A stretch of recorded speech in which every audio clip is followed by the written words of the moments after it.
વાડામાં bike ચોર સક્રિય થયા છે। એક રાતમાં 3 બાઇકની ચોરીને અંજામ આપ્યો છે।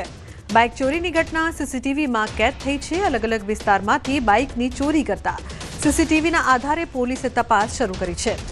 તો દાહોદમાં બાઇક ચોરીની ઘટના સીસીટીવીમાં કેદ થઈ છે। અલગ અલગ વિસ્તારમાંથી બાઇકની ચોરી કરવામાં આવતી।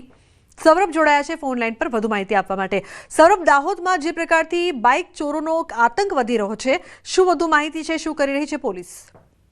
બિલકુલ કહી શકાય કે જે દાહોદ જિલ્લાની અંદર બાઇક ચોરોનો આતંક દિન પ્રતિદિન વધતો જઈ રહ્યો છે અને ગતરોજ કહી શકાય કે રાત્રિ દરમિયાન 3 બાઇકો એક જ રાતમાં ચોરી થવાનો બનાવ સામે આવ્યો હતો, જેમાં ગરબાડા નગરના જે બસ સ્ટેન્ડ વિસ્તારમાંથી યામાહા એમટી કંપની જે બાઇક છે તેમજ મંડીફળિયા વિસ્તારમાંથી અને ગરબાડા નેશનલ હાઈવે એમ 3 અલગ અલગ વિસ્તારોમાંથી જે મોટરસાયકલ ચોરી થવાના બનાવ બનવા પામ્યા હતા, જેમાં બસ સ્ટેન્ડ વિસ્તારમાં સીસીટીવી લાગેલા હોવાના કારણે જે સમગ્ર ઘટના છે તે સીસીટીવીની અંદર કેદ થવા પામી હતી।